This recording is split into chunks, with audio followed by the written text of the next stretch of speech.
Something wicked this way comes. It's my rapid review of Derby Theatre's Macbeth. Directed by Mark Babych, this version of the Shakespearean tragedy takes place amidst a dystopian futuristic warzone. Men in combat gear race around the stage, rifles across their shoulders, and the witches take on the form of Mad Max-esque miscreants. Try saying that 5 times as fast. Yet between all this macho action, there's a much softer, tender tale being told, with the focus very much on the innocent lives caught up in Macbeth's quest for power. Oliver Alvin Wilson takes on the title role, and it is a masterful performance, a Macbeth that teeters between anger and passion, yet there's grief bubbling beneath the surface. Alvin Wilson performs Shakespeare's soliloquies clearly and precisely, helping to distinguish between moments of indecision and moments of sudden realisation. There is a focus on children here, in particular the death of the Macbeth's child. At one point in the play, we see Macbeth take a teddy bear from his rucksack. The ambitions of the Macbeths to take control are not a serious political endeavour. They are there to fill a void of grief, something to occupy their minds. Macbeth's relationship with Joe Mousley's Lady Macbeth is intense yet deliberately fractured, rocking back and forth between forced passion and utter venom.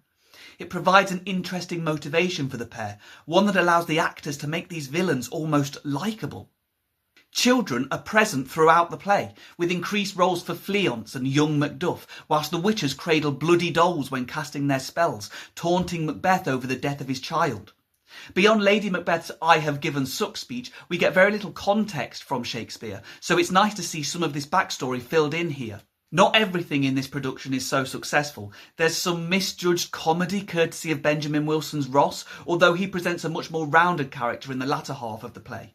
Simon Trinder's Macduff is a little too performative in his speeches, leaving us struggling to connect with the character, and the death of his family lacks the impact that it should have. Annie Mae Fletcher's sound design is too subdued at times, and also for some reason uses Muse's Feeling Good to lead us into the interval. Not that I have a problem with Muse, but A Song from the Noughties doesn't really fit with the rest of the futuristic vibes. On the other hand, Sally Ferguson's lighting design features subtle shifts to highlight certain important details in the text. The moments when Macbeth realises that the witches have misled him, thanks to the moving of Birnam Wood and the fact that Macduff was untimely ripped from his mother's womb. It helps with understanding, and that's the purpose of this play. Derby Theatre have created this production specially to align with the GCSE syllabus, so this will probably be a lot of teenagers' first exposure to Shakespeare. There is a lot to like here. This is a show that finds heart amidst the brutality and clearly demonstrates why Macbeth is one of Shakespeare's best tragedies. 3 stars from me, but what do you think?